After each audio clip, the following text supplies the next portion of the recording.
Well, good evening and welcome to this Wednesday, January 27th edition of the Island Stat Sports Show. I'm your host, Earl Basin, and joining me is co-host Jason Juggling J. Ford. Jay, we have a lineup this evening, starting off with the president of St. George's Cricket Club, Neil Painter, as we await him. We then will we'll get an update on the annual Cup Match Classic. Then we will be speaking with Gary Adams, who is the president of Tech Bowl in Bermuda. And then we will speak with Mark Wade, the president of Bermuda Football Association, who will give us an update on international football. As we've already said, we know everybody's anxiously waiting to hear what's going on with domestic football. That will be on another show here on Island Stats on Sunday when we talk about the football show. But internationally, there's a lot of things to be worked out, and we want to get an update regarding just that. The international Bermuda World Cup qualifiers, Nations Cup, and not just from the men, but also for the females as well. But we'll also hear from our overseas reporters as well later in the show. But just hearing that lineup, it's got to have you thinking about a whole bunch of things going on that we could possibly discuss this evening. Your thoughts? Well, optimistic. First things first, I want to take it even to our viewers. What's got me so optimistic that we have once again turned the corner of the breakout that we had back in December here in the island, as our numbers have come drastically down. I'm anticipating them lifting the curfew maybe next week, and probably also the allowance of more people in and about. Hopefully saying that some of these sports, especially football, will probably get back to playing or even competitive playing as we know in these phases now. I'm hopeful, I'm optimistic, even though I'm not the government, I'm not the national security. I was just going to say, you and you, health minister. We're now under 30 cases. We're being limited now to just 1 or 2 cases a day via import. So we haven't seen the cases of unknown contact and likes and the sporadic cases that we had at one point in time. So looking at just how we're doing here on the island, period, I think we're in the right direction. And it's good to be optimistic because we have some big events coming up throughout this year. And if, all goes well, they're going to happen. If not, we still need to prepare for it. And I think that's why we need to have these conversations so we're not caught off. Like last year, a lot of folks were just caught off guard, didn't know what was going to do, didn't know how to go about it. This year, we have a little bit more time to understand what's been going on, how other jurisdictions have gotten around the pandemic when it comes to large events. Yeah, I think last year we had the problem of the unknown. And let's talk about a little bit about Cup Match. That the unfortunate thing for Somerset was just that, the unknown. Government was still feeling their way out to how to control the pandemic. The club was hanging on with a little bit of hope that they could possibly stage Cup Match, but unfortunately, the pandemic had the final say.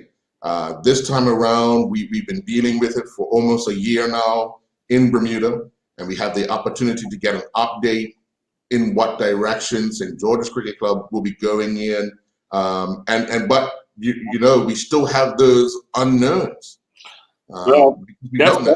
That's the thing, the unknown. And I think another thing that this pandemic has showed us, there's another way.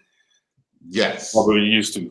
Yes. And I love the word tradition came up about crowds and this and the atmosphere and all that. But as we've seen in many other major events around the world, they've had to forego crowds, forego tradition, as in that sense. Mind you, a lot of that was money driven. Yeah.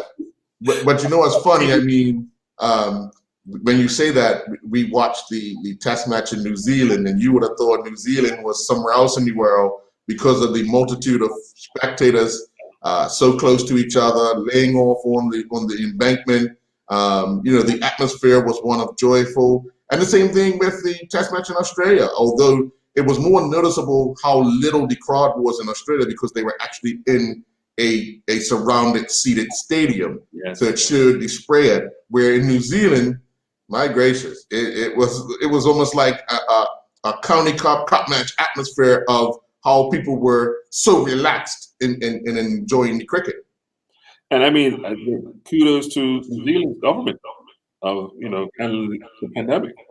So we're seeing in other jurisdictions, like you said, it could be. Well, look at one point in time in London with the EPL, they allow fans come in. They had another breakout. Okay, no more fans for a minute. So it's something that, like I said, once upon a time, I don't think we would have never said we're never going to do it without fans. No, it's on the table for discussion at least. Yeah. Also, give us an update. Give us a sense of what you're looking forward to hearing from Gary and Mark Wade. Well, it's so funny when you send me the information about who we're going to have on, especially with Gary Techball, and I saw it on my TV guy, flicking through the channels during this pandemic because just fiending for some type of sport, and I came across Techball, so I'm thinking it was a misprint of sort. But then I started watching and said, okay, this is table tennis, but no bets. Basically, it's football table tennis.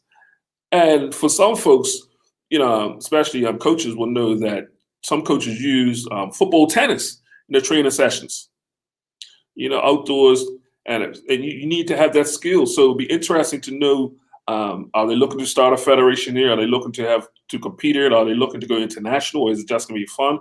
Are they looking to get into grassroots, go into the schools and introduce to the schools? Yeah, they officially became a federation with Gary being the president. They've been officially recognized globally by Techball. So now they can move forward with whatever Techball's doing globally. They can move forward doing the same thing in Bermuda. But we just want to get an update from Gary on what that actually looks like. Yes. And sometimes, does it start at the grassroots? Does it start as a masters? Because then the hockey out at PCC, was that geared to more older? Well, they started out with youngsters. They had a league for youngsters that kind of dwindled out of sorts. They keep trying to revive it, but more of the older guys play in the more organized leagues on a regular basis. So yeah. So Techball is a global sport. In several countries they have big leagues and it's when I was in Peru at the Pan American Games, in the village they had 3 tables where people were playing. You either played by yourself, against someone else, or as teams, and you'll see.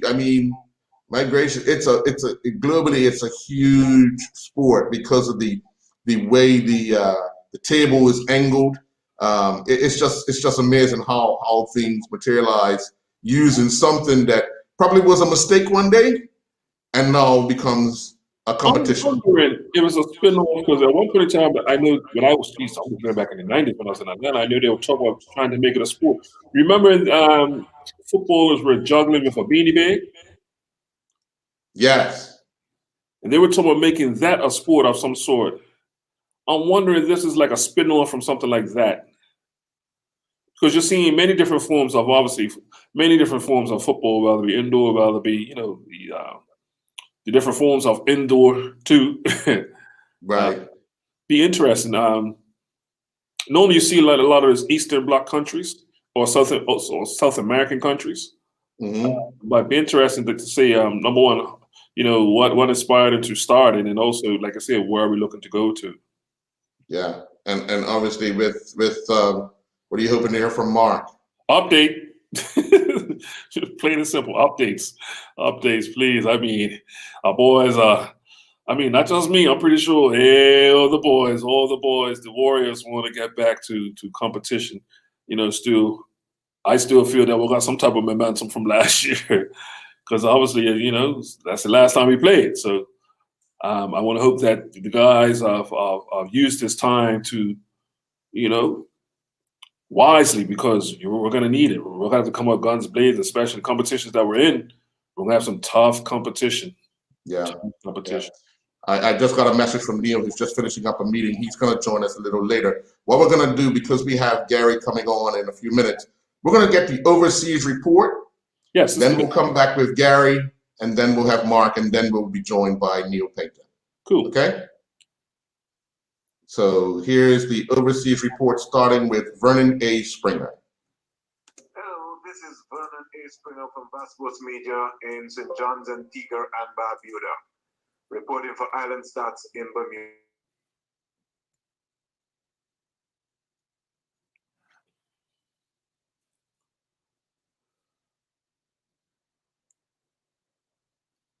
That India stunned Australia to the point that almost everybody around the world celebrated India's success. But what it did show was the mettle of the Indians, who were defending at least 1.7 billion people. And I hope that the young cricketers, male and female in the Caribbean, will be able to take a page out of the Indians' performance down under in Australia. When we move around and we look around, we would see a dismal performance from the West Indies team, who had close to almost nearly 7 to 8 debutants in the one-day international. And it was almost like looking at schoolboy cricket. And you leaves you to ponder what is happening with our coaching structure throughout the entire Caribbean, especially in the franchise level. None of the players, none, are willing to be as flexible as they can in their stance and have a little patience and to be able to come forward and to be able to play a ball gracefully. You saw signs of that from Bonner, but not at long enough periods. Everybody was thinking about either the maximum. Yes, you're playing a one-day international game, but at the same time, the fundamentals have to be right. So, once again, the West Indies, they were trashed 3-0 by Bangladesh in the ODI. What is going to happen in the test? There's a cause for concern. But what I can say to you is that I think it's going to be a very, very, very, very good series. So I'm looking forward to see what the bowling lineup is going to be like. I'm looking forward to see how Rakeem Cornwall will be able to hold his own. I'm looking forward to see if somebody's going to put their hand up and decide that they're going to try and back for the West Indies. Because right now, everybody's just thinking about themselves. On the other note, they're close to about maybe 18 to 20 cricketers who are in the Abu Dhabi 10-10 in Dubai. So over the next couple of days, we'll be able to get a chance to see some of our cricketers, including our one-day captain, Kyron Pollard, on show. Devon Thomas from the Leeward Islands, he's also had an opportunity to go out there. You would have heard of the news of Hayden Walsh, who is returning back home to join the Leeward Islands in preparation for the Cricket West Indies Super 50. As we know, Cricket West Indies will roll out their tournament, and as we prepare, the Cricket West Indies women team, they are in training under their new coach, Courtney Walsh, and so they've been having practice games. So too is the Leeward Islands Hurricanes, who have been preparing for the Cricket West Indies Super 50. So, in terms of sports, we know about Steph Curry, who's moving up on the three-point list on the NBA all-time list. We know that they are trying to make sure that they have football revived and restarted in Jamaica. We also know that the Crystal Games has been shifted from the original dates in Bermuda to at least a little later down. So that's good news for the folks in Bermuda. So all in all, things are happening sporting-wise. Antigua and Barbuda, they have their own Super 40 competition taking place. They have been close to about 20 and a half centuries scored and 4 centuries scored over the last weekend for 2 rounds of matches. So that's good news for cricket. And what I can say to you, quietly, sports has been coming back. But at the same time, folks, don't trade a mask for a ventilator. Follow the protocols. Let's fight this COVID. It's not gone by a long shot. So we got to make sure that we in this together. This is Vernon Springer for Vasquez Media for Island Stats Sports. Perrier water has been renowned worldwide for over a century and a half. Collected from a pristine ancient mineral water spring in the south of France, originally bottled in a distinctive green pear-shaped bottle, and distributed in Bermuda by John Barris Unlimited, our foremost beverage distributor, Refreshing Perrier is the champagne of mineral waters. Try Perrier water in bold, natural fruit flavors with no added sugar and 0 calories. This month, we're featuring peach, strawberry, watermelon, orange, pink grapefruit, lime, cucumber, and regular Perrier water in cans. Lindos, why go anyplace else? And welcome back. We are joined by the president of Bermuda Tech Bowl, Gary Adams. Gary, first of all, thanks for joining us. Something that's new to Bermuda. It's a global sport, marveled by so many because of its uniqueness. How did you get involved in first picking up and then forming an association in Bermuda? Hey, well, first, thanks. Good evening, guys. Earl, thank you for letting me join the show. Jason host things. Hey. Well, interestingly enough, the first time I saw it, I was lucky enough to be part of the CONCACAF Gold Cup, traveling with the national squad doing the massage therapy. And we were actually at New York City FC in the MLS, and they had one outside the training facility. And so, ironically, then a couple months go past, and the Ministry of Youth and Sport, through Macy Adil Carnetis, just randomly hit me up to just curious that they were looking at Tech Bowl, maybe to bring it to the island as far as try to get a couple tables here for the community center and just have it on show. So they asked if I'd be willing to take this project on, and I got in contact with Fit Tech, the National Federation in Hungary. And we've been fortunate enough, man, literally to get through private sponsors. We've got 20 tables here on the island. And so at this present point, like where the hope is to get it into all the clubs, into the high schools, and see if we can do some community events. And there's actually, interesting, a lot of opportunity with this to go international. Jay? Yeah, Gary, once again, welcome. Is this something that we could use as a tool also for our national sport players? I would honestly, I wouldn't say it's so much as a training tool. It could definitely be used as a warm-up opportunity or a post-warm-up after the session for the players or even children in general, anybody to play. And it works. I mean, honestly, it's crazy how much it just works on basic, true technical development, right? You know, I mean, they have studies where they're using it in Ajax and Holland and PSV. And it's like you can get almost to like 400 or 500 touches on the ball in an hour, right? Because it's like, back in the day, we played in the backyard, we play a one bounce, one touch. Yeah. Right? So now imagine playing one bounce, one touch with your mates, or 2v2 as they could play it.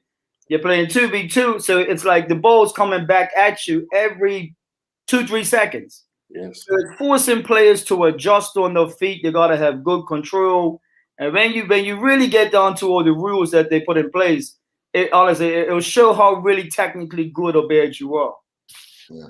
I know just recently they had a global meeting and are looking to have some international events.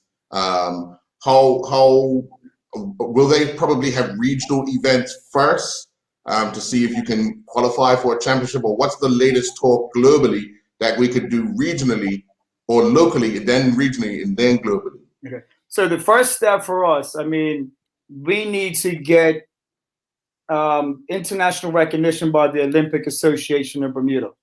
Once we can get association status by government, then we can look to get association status from the Olympic body here.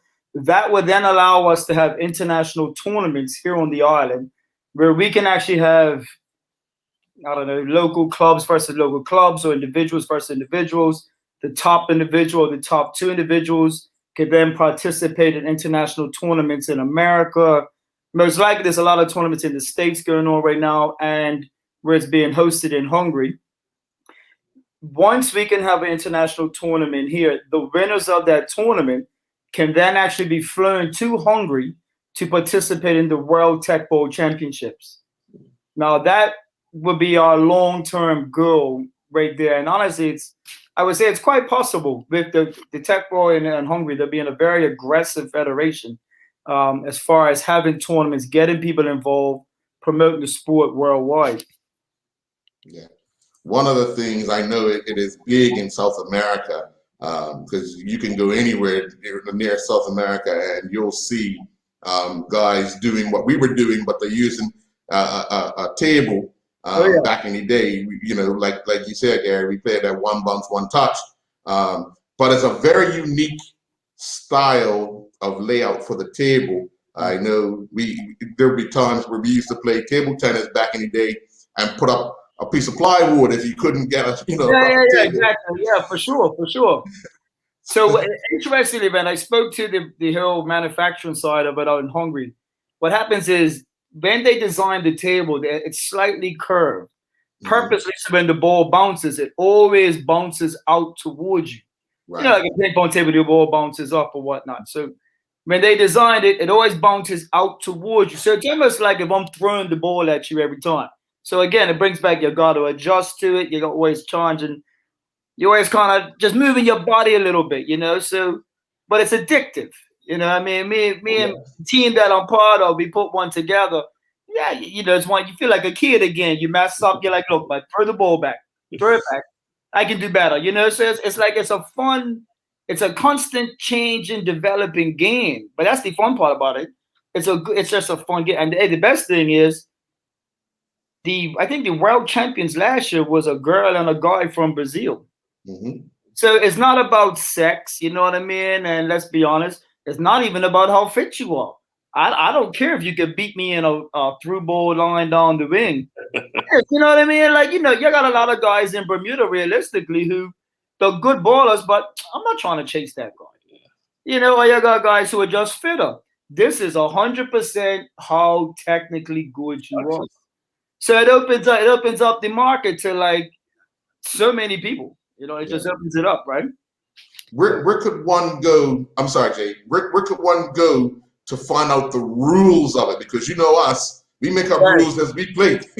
Well, you know, and I honestly, this is what I have to apologize because my team and ourselves, we've been trying to get that up and running. So you can go anywhere on YouTube or Google to just Google Tech Ball rules, but we're in the process right now, the next couple of weeks, to get a proper Bermuda Tech Ball website set up with all the rules to show people how to do it. You know, we're still in the process of trying to put tables together, deliver them to certain clubs. So once we can get that out there, then, you know, we look at the social media, obviously. We can get that on Instagram, look to have community events.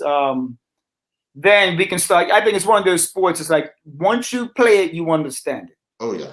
And then you're hooked, right? Then you're hooked. So, but the rules, I mean, just for the time being, if you want to go on site, just internet, you can Google and see it. There's so many highlights on YouTube of people playing it, you know, and it's humbling. I'll tell you that much. When you play it, it's humbling. All right. So. Well, you definitely said it earlier. It's addictive because I was watching it through the pandemic a few months ago, just flicking through the channels, just looking for. I mean, I was watching marble racing, so I mean, yeah. I was like, okay, look, it's something I can recognize. Hold on, that's not okay. And I watched the whole program. Yeah. And saying that, you was talking about you're just starting to get the infrastructure, the foundation here sorted out. But are you looking to have any workshops to introduce to people, or also having people come in? Because once, you know, you have professionals or you see people playing it at a certain level that gets those juices, or saying, okay, well, I might have the same touch as this guy has, you know? Hey, honestly, absolutely. So I must admit the head organization in Hungary, when they're so supportive that they are willing to fly referees down here and have coaching courses, referee courses involved. And our hope is realistically that once we can get the infrastructure, get the tables out, then we can start to have these tournaments, as we said. We can have workshops, maybe even when the kids are out of school, have tech ball camps, tech ball clinics. So I would say, yeah, we have a lot of ideas in store. Unfortunately, obviously, COVID has put a big damper on that, right, as far as social gathering. But definitely, I would definitely say we're looking at that to get the workshops and get some healthy competition going on. We have a little slogan we want to throw. You know how Bermudans, we always talk nonsense, but you ain't got no touches, right? So everybody likes to tease each other. So hopefully once we get this up and running, the idea would be to say, okay, well, who's got the best touches? Yeah. Right. So I think once we can get a couple events up and running, then all of a sudden we can get the buy-in, we can get a recognized, that's the biggest thing, a recognized tournament here. And then, I mean, the people in Hungary, they are so set on promoting this worldwide. It's funny enough, I was actually on a meeting yesterday where they're really pushing out to get this into the 2027 Olympics. So, I mean, yeah, exactly, right? So they're pushing, they're looking long-term already. And again, it goes back to what we're saying. You might have your regular backyard ballers who just got good touches. This could actually, if everything was to work out well, gives people opportunity to actually represent Bermuda on a whole different scale as another pathway to the States, to the Olympics, to the championships in Hungary. So we're hoping that it can blossom that far. It'll be interesting, Jay, to see the two best players from each club, who they think that the best players from each club, take on each other in a tournament. See, look, you see what I mean? You're already stealing my ideas, right? Well, you know, hey, listen. We got some of these ideas in the works, but we're like, you know, okay, well, send your best six from, let's say, Village, and send your best six from Town. Well, let's see what clubs got the best touches. Let's really see who's got the best touches. You know what I mean? Right. Now we know it's a sport that's played on an even surface as well. Yeah. I know prior to the pandemic, when we first spoke about it, you were planning to have something at the LFW. The tennis stadium. Tennis stadium. Yes. W.E.R. Joe Tennis Stadium. Have you thought any further now that we have a possibility of 25 people doing something a little smaller to kind of get guys interested? Yeah, we had. You know, we definitely had. It was perfectly before Christmas. We were hoping to join up with Don Vickers, and he does the crossover football. We were going to hope to do a little merging of the little small football he has on site and mix that with the tech ball. So what we're hoping, unfortunately, the difficult thing now is now we're in our, Bermuda's winter from now until March-ish. The weather's always kind of tricky to kind of get it going on. But we've had the ideas of using the Bermuda, the tennis facility to get something going on.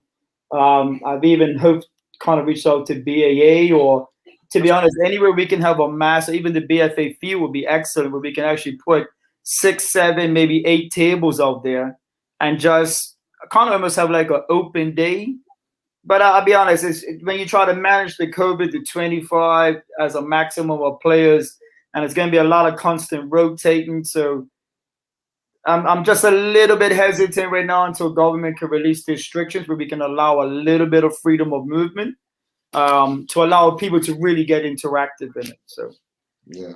But that being said, it's interesting how this all comes together, because even with COVID now happening, tech ball actually provides the perfect opportunity for people to keep still being active.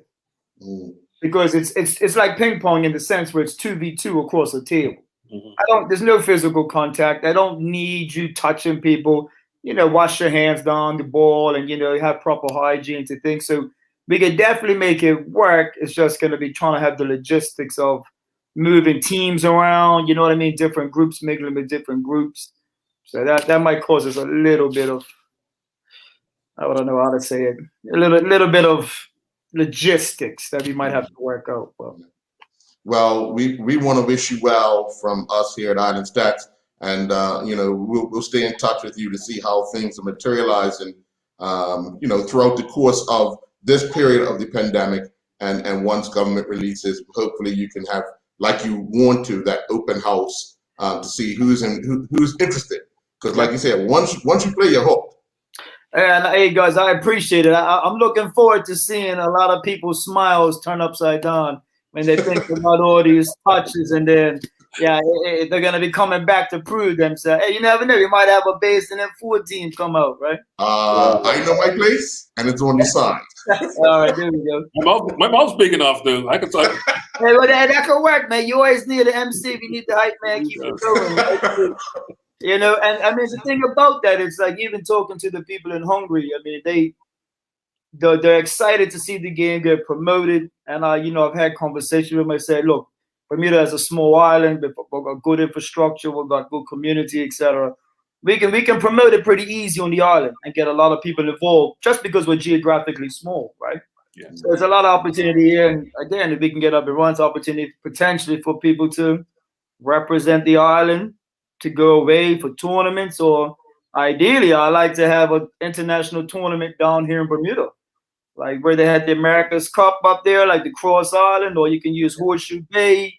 You know, we got the picture scenes to kind of make like a little small tourism aspect out of it. Have a little international competitions, have some fun.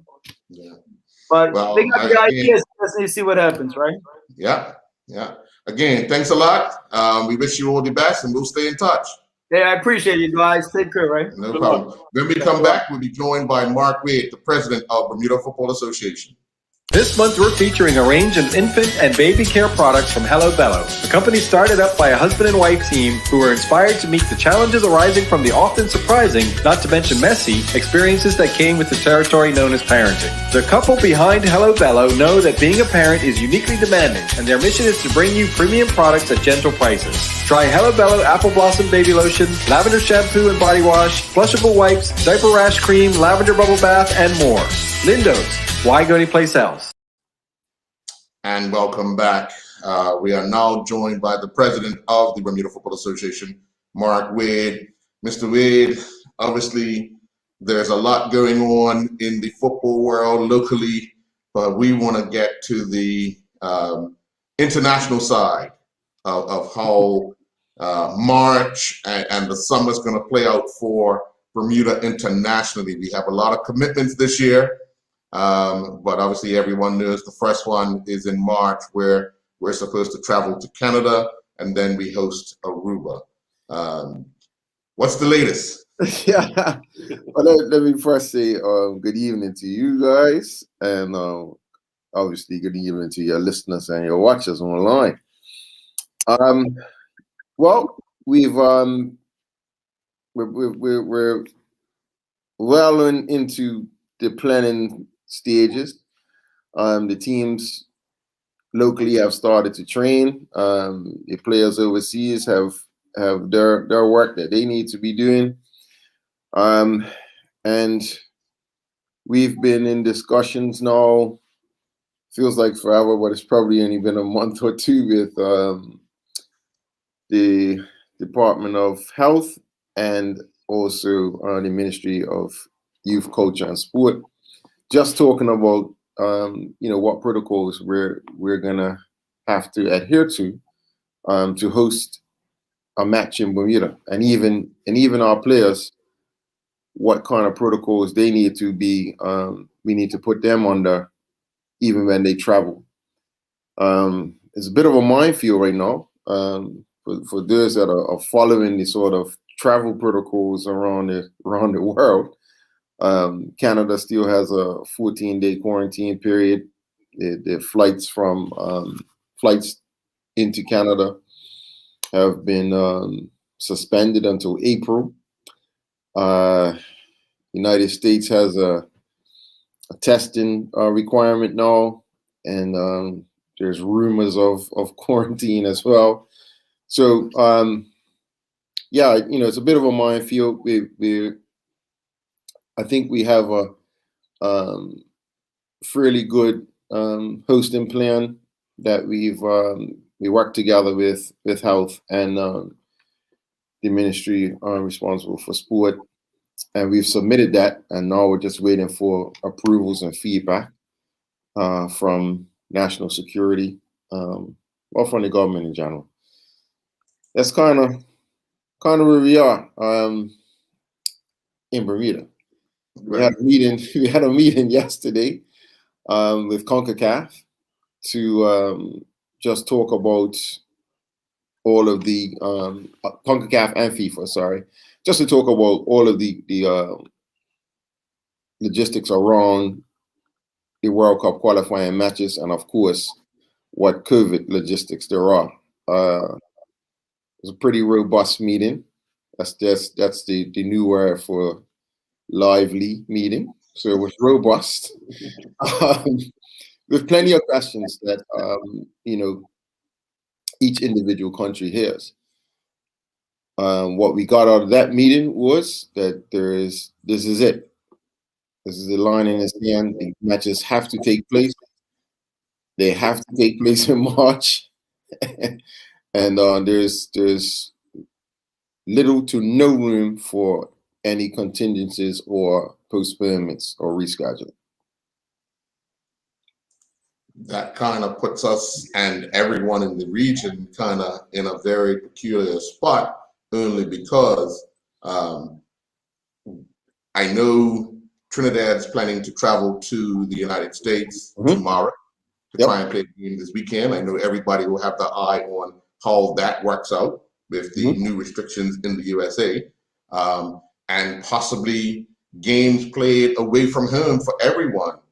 Finding a location that you can do it in. How much talk is around something of that nature? Because getting teams here, us going somewhere, and then getting back to play in 5 days, logistically, that's not going to pan out too well, especially when the general public is being restricted from doing certain things on a daily basis. Paul, to be honest, everything's on the table. There isn't anything that isn't on the table. So from everybody's plan B is to play their home game somewhere else in a country that's their restrictions and protocols enable a game to be played. So I think everyone has the same idea. They're looking for a country to play their home games in.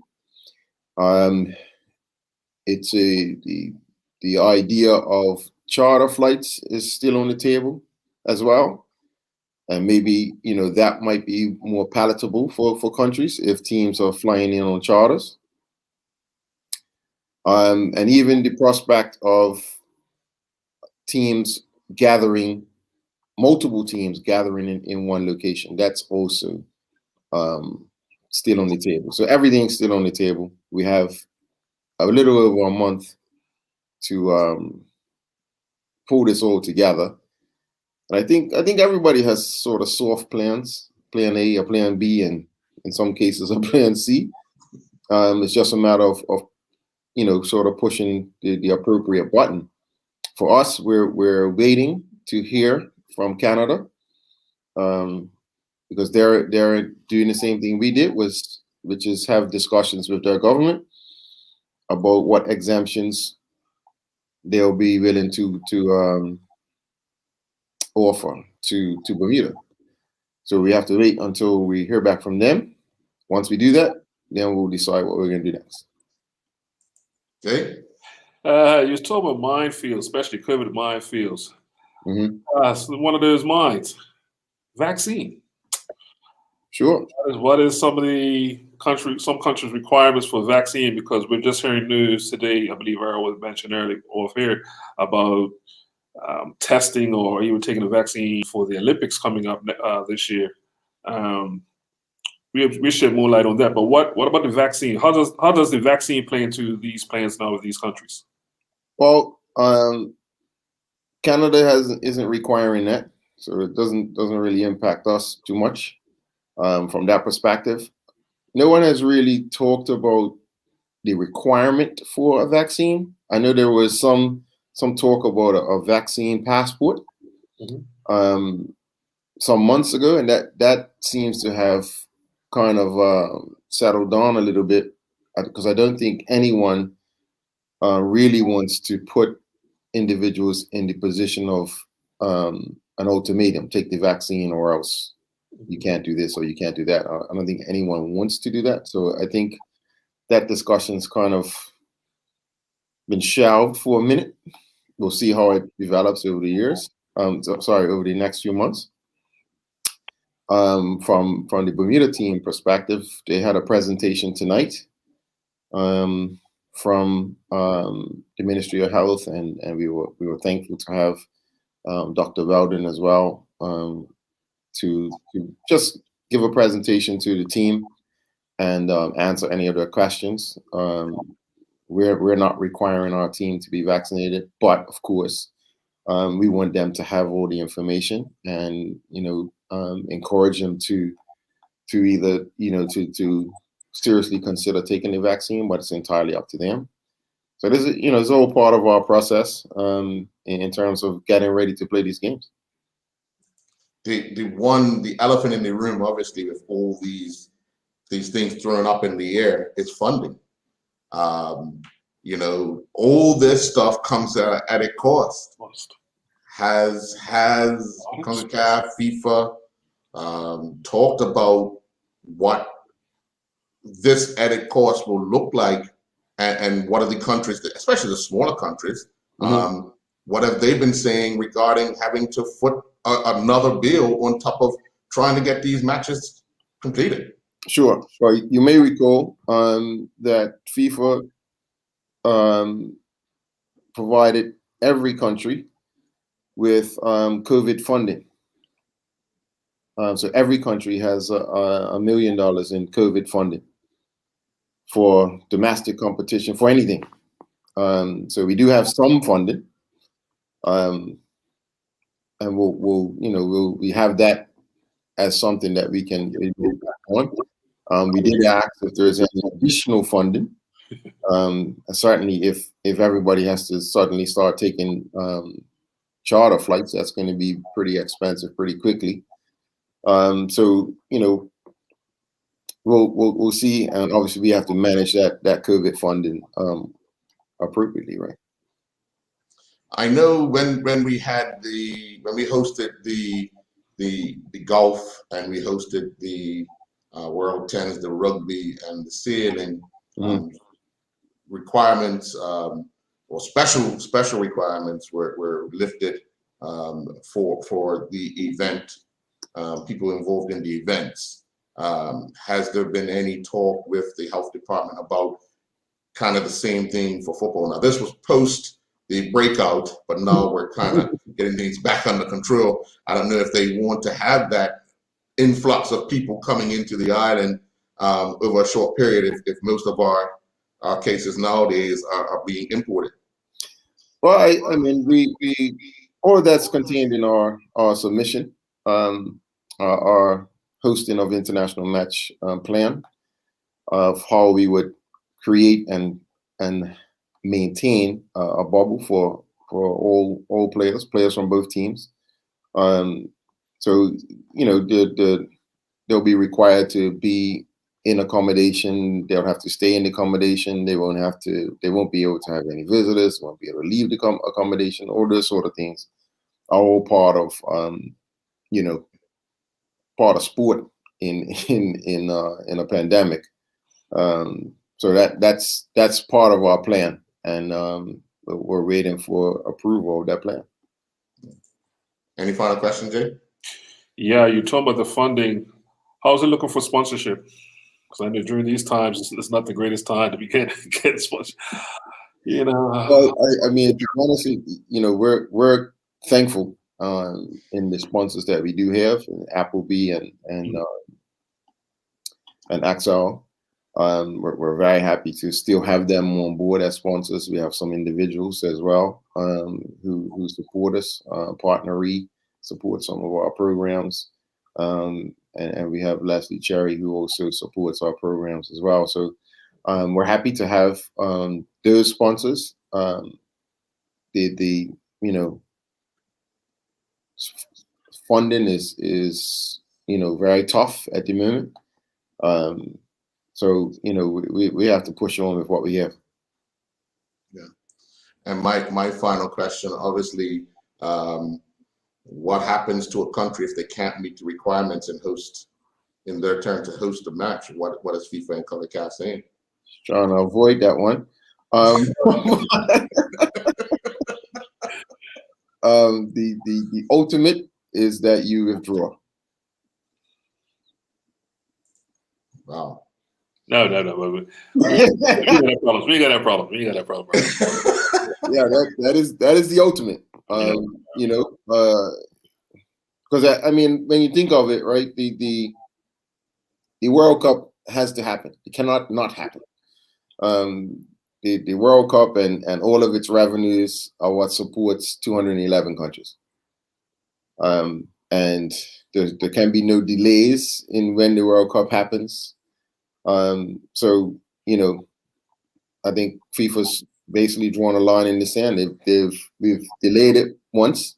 As you recall, we were supposed to play these matches in October and November. And the thought now is that we can't delay it anymore. All right. Well, over to the government, the health department. In all countries that we have to travel to, because it's not just us. We have to kind of go by whatever the country that we're gonna go to, and obviously we go to Canada and then we will come here. So over to our government and to Canada's government to try and figure it out with the Football Association.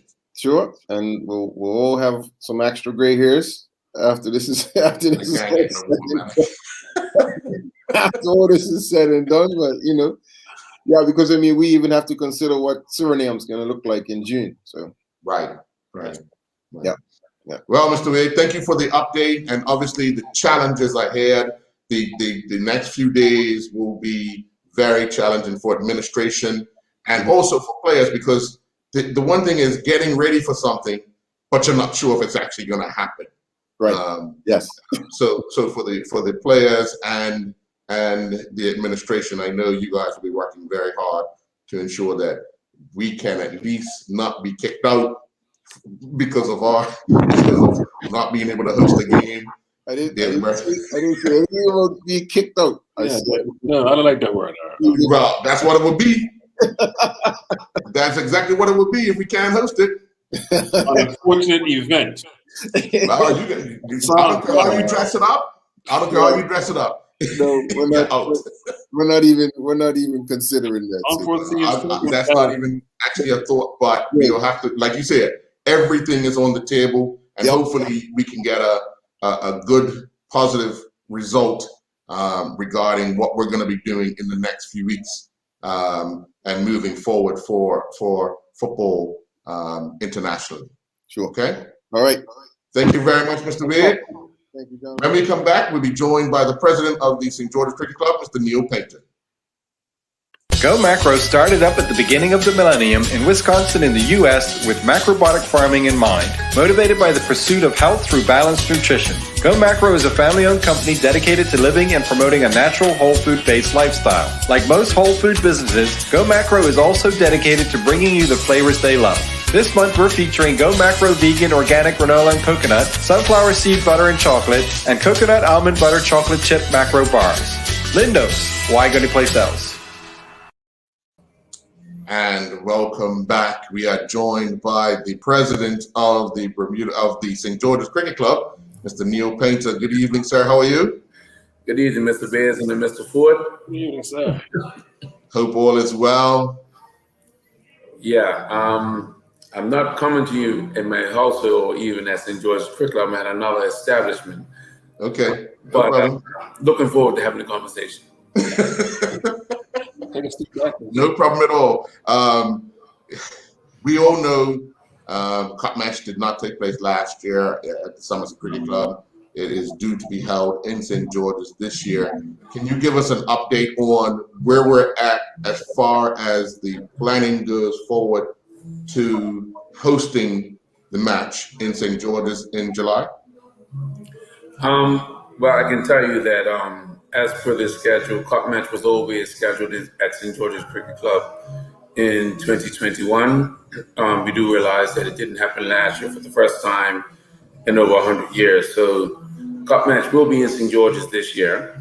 All I can say is that right now we are in the initiation stage as far as the planning, and going forward, obviously with all the pandemic that's going on, we will be meeting with government officials in the not too distant future to see how we can ensure that this game that we truly love happens this year. Yeah.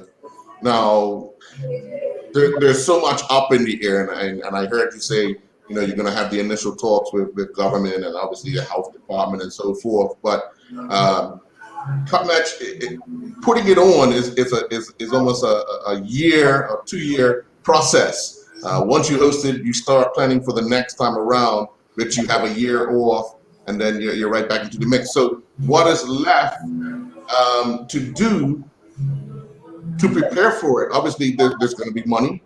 There's going to be, the surroundings.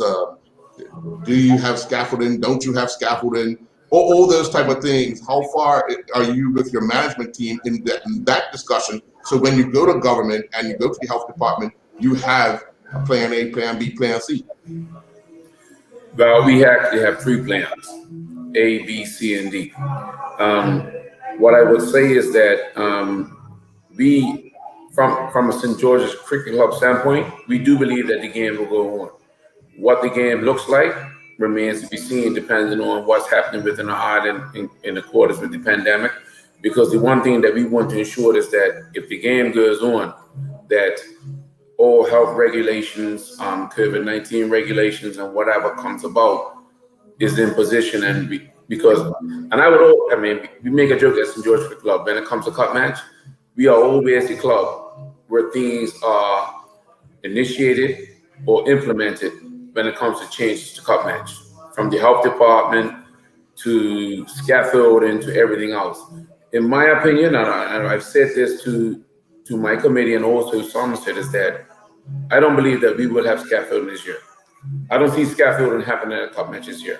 What I see is a game happening, and what the spectatorship looks like remains to be seen where we are in reference to COVID-19 regulations. Jay? Yeah, Neil, you hit the nail right on the head. I mean, that was obviously an option that many other sports around the world had to think about, especially major sports, with fans, limited fans, or no fans, to have the continue of the actual sport. One thing that I want to ask you though, insurance of cup match, because obviously it's a big undertaking as far as financials.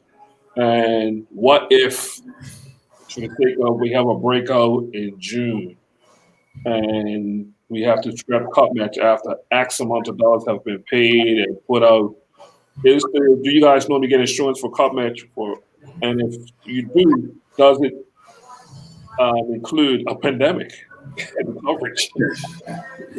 Well, I can tell you, we've always started around having cup match insurance.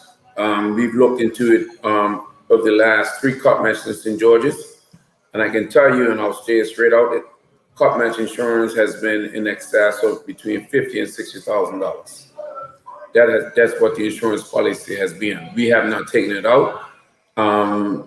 In reference to a pandemic insurance, I'm sure that will be a part of it this year. But what I would say is that we will be meeting with all government agencies, and I can tell you, our team at St. George's, we have a 3-pronged plan. Like I said, A, B, C, and D.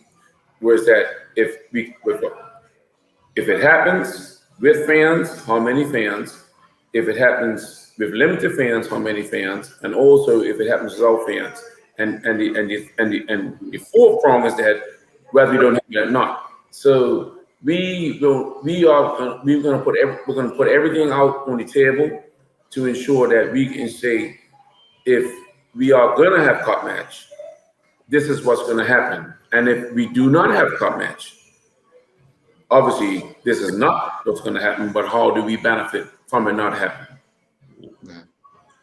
How far are we off from any one of those plans becoming a public knowledge after your meetings with the stakeholders? How close are we in having that plan revealed? Yeah. We are meeting as early as February 3rd with government agencies, and then from there we will know how we will move forward with cup match. So, and I would say this right now, the marathon committee is moving forward. Oh my gosh, I'm lost right now. Track and field. Carifta? Carifta is confirmed for the 2nd and 3rd of July. 2nd, 3rd, and 4th of July, yes. 2nd to the 2nd and 3rd, 4th of July. So once I heard that statement, I said, well, you know, we may have an in, because if Carifta goes off, and I'm hoping that Carifta goes off, because I think that our young people need to be put on show. So it's not to say that I don't want it to go off, I want Carifta to go off. So our preliminary meetings are on February 3rd, and then we're hoping at least sometime in March, we will be able to let the people in the public know how Cup Match will run, bearing in mind that this pandemic can change at any time. So that's where we are right now. Okay. All right. Any questions, Jay? No, not really. I'm just gonna say good luck, Neil. I mean, I hate to be you right now. But you know, saying that I just hopefully that, you know, we understand what this game, what this Cup Match means to us, and you've been preaching this for years, and you know, and what it means to us as people, what it means to us as a country. And I think now it's for all the stakeholders to stand up and be accounted for, because once again, this is our history, this is our traditions. No else in the world plays this game in a 2-day game and celebrate it, and the reasons why we play this game. And you know, it hurt a lot of us last year, obviously, you know, not to play the game. But I think this time we've got more time on our hands to plan. We know the seriousness of this pandemic, but we know who the stakeholders are. We need everybody to stand up, be accounted for this game, because if we're making, like you said, I don't want to say allowances, but if we're allowing other events, major events to happen on the island, we have to have our #1 event happen. So I'm on. Let's bang away. Yeah, and thank you, Mr. Ford. What I would say is that, you know, I'm hoping that I believe that the game will happen.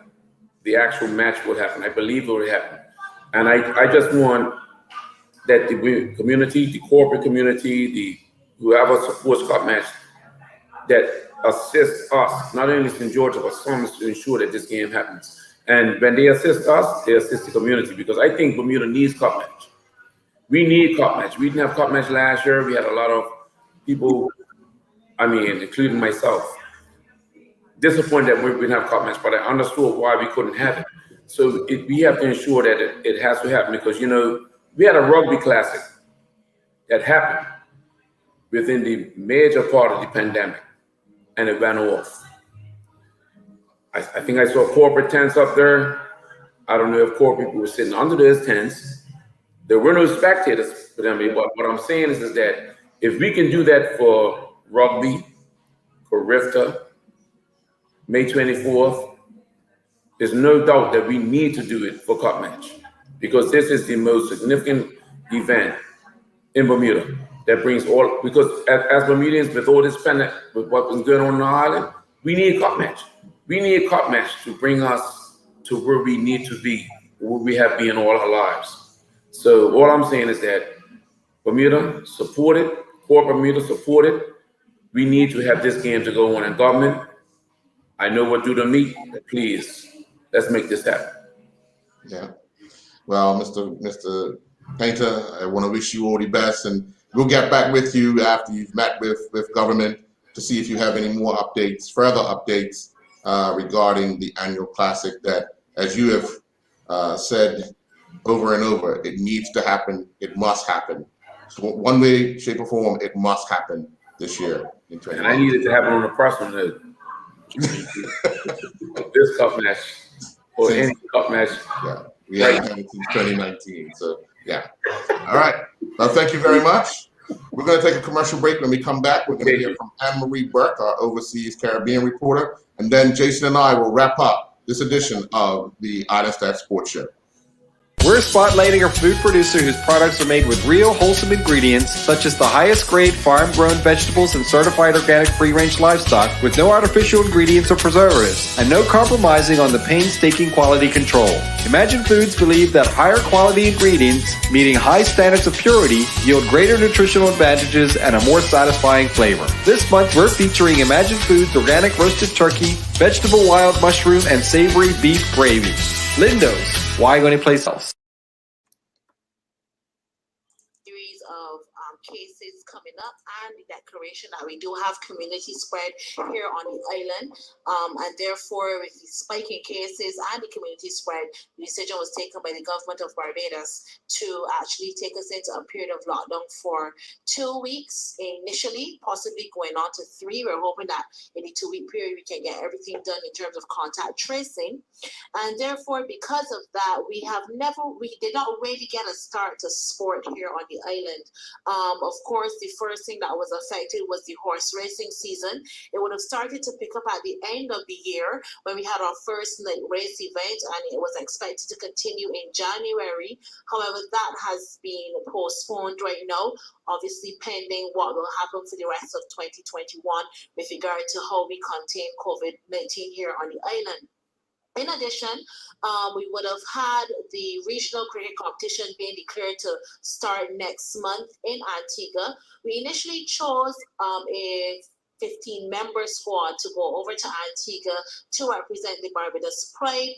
However, yesterday we were greeted with the very bad news that Shea Hope, the West Indies player, and his brother Kyle Hope, who was also selected for the Barbados Pride team to take part in the Cricket West Indies regional tournament, both tested positive for COVID-19, and therefore they're now out of the team. So sport has taken a big hit here in Barbados at the beginning of the year. It has been a rough start to 2021, honestly. We started really well coming on to the end of the year, but then we would have kind of relaxed our restrictions somewhat, letting some visitors from overseas. The COVID-19 cases started to rise. Then the contact came with the local public. And then from there, we had a big spike in cases. So pretty much a quiet session here for Barbados in terms of sport, as I would have mentioned. Just a number of organizations trying to reorganize the start of their events. Some were looking to get going in January, as early as the end of this month, this weekend actually, some early February, but these are all on pause right now here on the island. So that's it from us here in Barbados, about to go under lockdown. But our Barbados Pride team will leave the island this coming week to head to Antigua to start their campaign in the regional 50-over competition. So that's it from me here in Barbados. Again, all the blessings over to you there in Bermuda, and keep safe, and I'll hear you next week. Well, of course, Jay, it's been a very interesting evening of conversation. We've had those 2 overseas reports. That was the Vernon A. Discussing the disastrous one-day internationals that the West Indies played against Bangladesh. They go into a test series. He has high hopes, but the morale must be low with those teams. What's your thoughts on them? Prayer.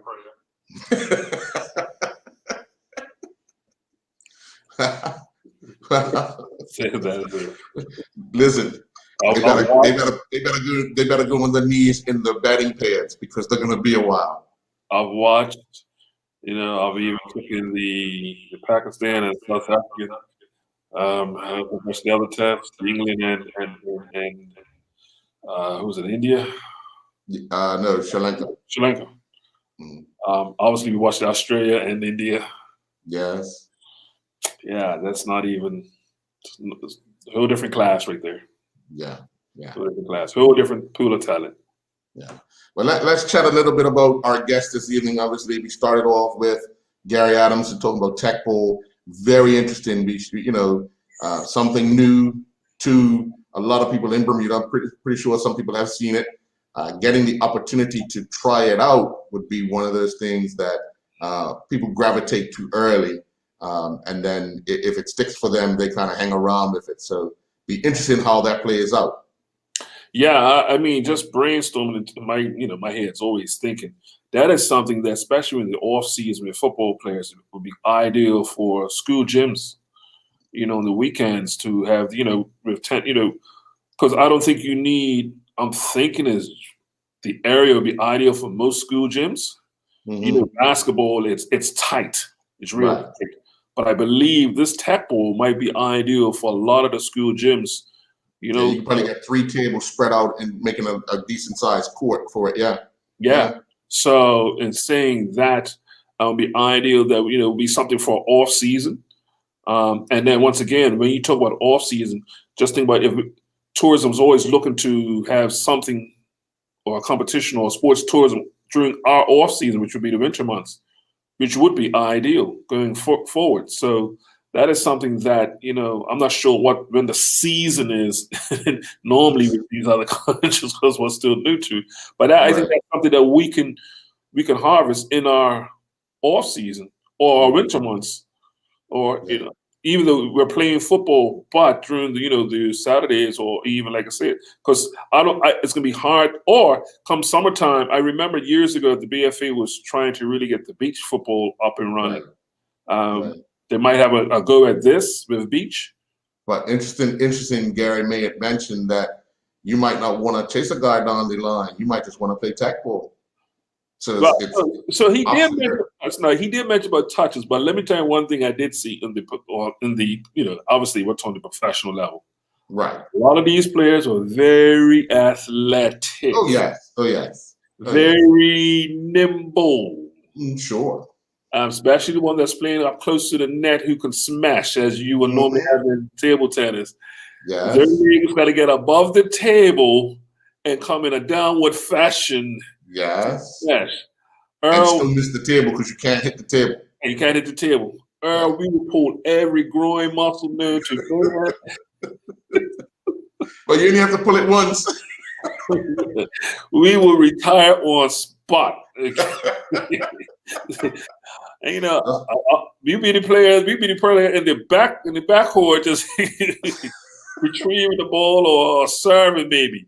You need 5 coolers just for ice. So I'm thinking, and the thing is, I'm looking at the game and saying, the martial arts, what's it, Compara? What's it called? The Brazilian martial arts. Jiu-jitsu? Yes. I'm thinking that roundhouse kick, man, that would be ideal. Really good. Yeah. Man, that would be see, and that was the thing. If we had a workshop like to have some great ones, some great players or past players come, and show us. I mean, that's. Oof. Then we were graced with the president of the Bermuda Football Association, Mark Wade, and obviously, administratively, they have a lot of decisions to make with the unknown about this pandemic. Shining light with that situation, though, is remember the money that was given to the countries, the COVID money given by FIFA. Yeah. I think that's gonna really help out a situation as far as making sure these tournaments happen, or at least the greatest chance of it happening, because there is some money. The one problem that we have, and we all know it, is that $1 million to us is not $1 million to somebody else. As many people would say, $1 million is $1 million, not to us. When we have to pay for something, especially getting off the island and so forth, what it costs us is almost 3/4 of what somebody else will pay. And our costs mount very fast because of where we are logistically and costs of living, cost of anything, hotel prices, all of that. I mean, it's gonna. Yeah, I mean, the option of playing somewhere else is probably one of the most inexpensive options that we could possibly come up with. I was thinking when I was hearing some of the options, and I'm just thinking about how they did it with the UFC. You all go somewhere. The NBA. Just have all the 3 teams meet one place. Yeah. Get into the bubble and hash it out there. Yeah. Well, I know, and I made mention of it. What's going to be interesting is this particular weekend, because Trinidad's going to play USA. They're trying to play on Sunday. They're leaving Trinidad tomorrow. As we know, the President of the United States signed an order that states you have to quarantine for X amount of days and so forth. So everybody be watching to see how and if this game comes off. And if it does, then it kind of puts, you find a loophole that could possibly see us making our way to the United States to play our games. But If Eric, that's- you saw in the UK a few months ago the certain loophole for elite athletes, or Yeah. athletes. You know, so. But we have to keep in mind, that it's USA playing this weekend, and it's not all foreign teams playing. That might be the other door shot.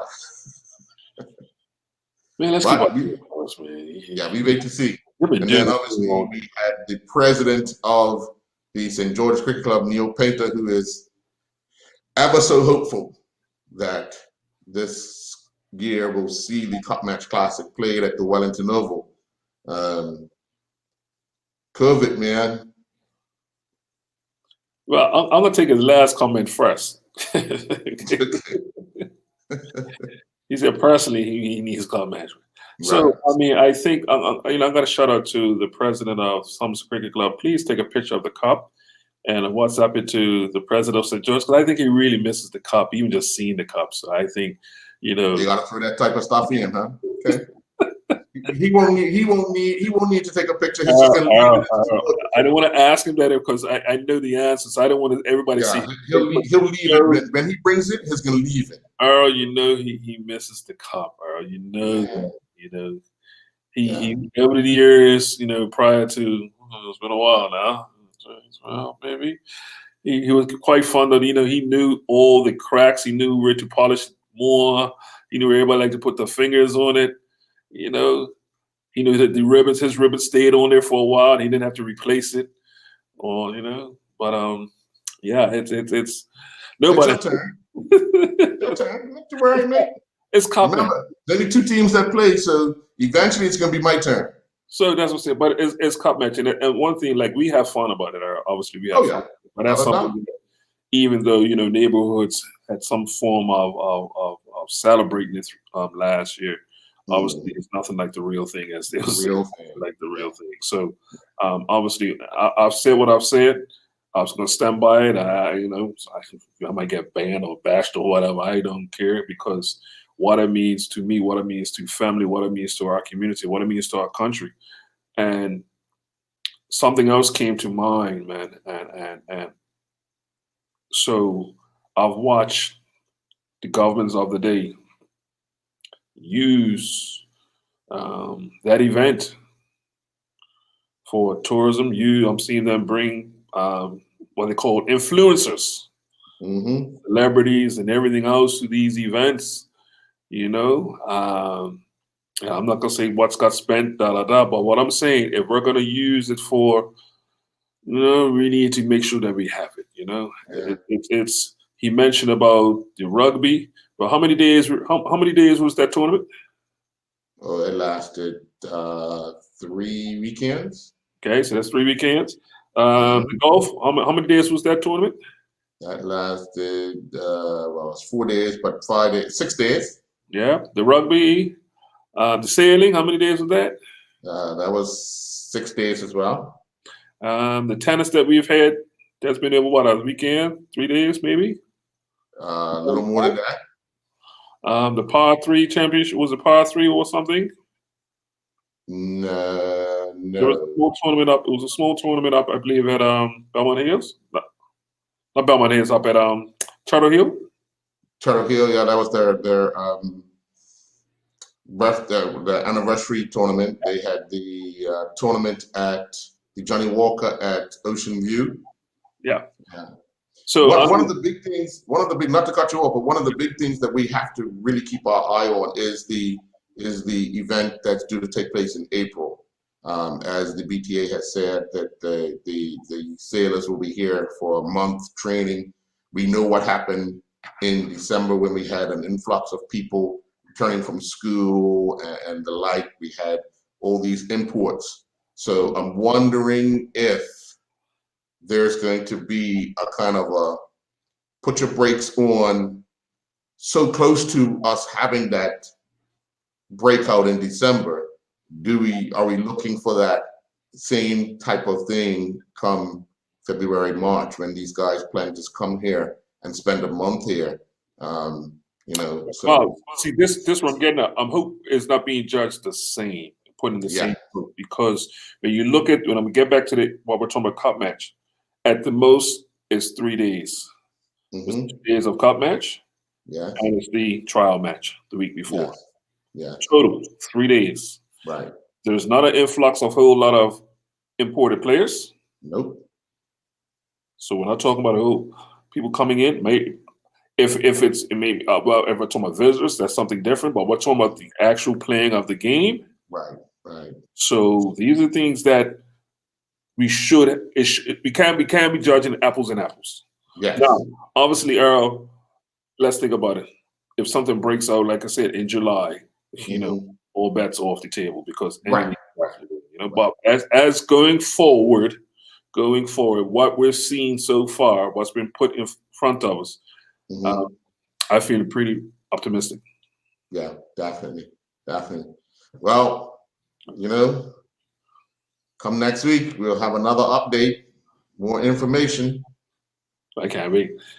I can't wait. Yeah. And it's listening to Anne-Marie Burke in Barbados, you're seeing they just have their spike and they're waiting for a 2 week, 3 week period. Well, their problem is they had a big spike in December, Yes. and this second big spike is because people broke the rules or broke the law that was in place and went out again still with the symptoms, but decided, hey, I'm missing this party. Yeah. So unfortunately, they've had, I believe, 100 prison officers out sick. They've had to get military in to assist. Police officers. The police station was closed in one part of the country because police officers were tested positive. It's just right now they need to do what they need to do to get it back under control. We've been lucky here. We've got it back under control, and we need to be very cautious on and remember how it got to that point, and kind of be very cautious on a mass influx of people coming to the island in such a short period of time. But we'll see. Hopefully next week we can get an update regarding actually the sailing event, to see how they are shaping up in making sure that the general public is safe and will be safe during the event, and whatever else is on the horizon. So yeah. we'll see. Earl, sad stories, a couple of stories. Obviously, I believe yesterday was the anniversary death of Kobe Bryant and his daughter. Obviously, the sporting world still in shock about it. Whether you're on Twitter, whether you're on watching TV, you see it all over. But also last week we lost Henry Aaron. Yeah. As you know, Earl, I did my overseas schooling in Atlanta, and being around the AU Center, being around Georgia State, learning, obviously a sporting fan. Him playing for the Braves, lived in the area, he supported the area. I mean, he was basically a son of the soil. Gentle giant. I mean, the man was small in stature, but at one point in time, he had the most home runs. He had passed Babe Ruth at a time that, during those times, death threats. If you seen the story or read the story, what he went through just passing that achievement, and we've talked about so many things of like Sir Clyde Best, accomplishing what he accomplished during that time. But this was the magnitude that Henry Aaron did this at a time. And I remember it resurfaced a bit where there was the home run chase again with Sammy Sosa and Mark McGwire. Yes. The drug chase. Well, and you saying that because a lot of people still don't, and even Barry Bonds, they still Acknowledge that. They still think Henry Aaron still has it now. Yeah. Yeah. And it's amazing. But he never really spoke out about it. He just kept to himself, and he was well revered, not just the baseball fraternity, but just sporting fraternity. I got to meet him once at a one thing about in Atlanta, if you get to those certain networks, sporting, you get to meet people around, And he was just so easy to talk to, and like I said, doesn't know anybody from, don't know me from anywhere, but just so easy to talk to, and just as the group that I was with, and always had time. So even when I would be around doing sporting events, like it was easy for him to stop by the booth and talk with people or whatever the case may be, if somebody asked him, But for the most part, he was very supportive of the Braves and was very supportive of the community. The late mayor, I believe he's passed now, Andrew Young, spoke of him highly, highly, highly, highly. So it'd be interesting when they do go back to Atlanta, what have they done, or what are they doing to commemorate one of the sons of the soil? Yeah, And today, I just want to say condolences to the family of the late Anthony Porky Mandis. Definitely. Laid to rest today. Yes. May his family have all the condolences from us here at islandstats.com. May he rest in peace. Folks, enjoy your night.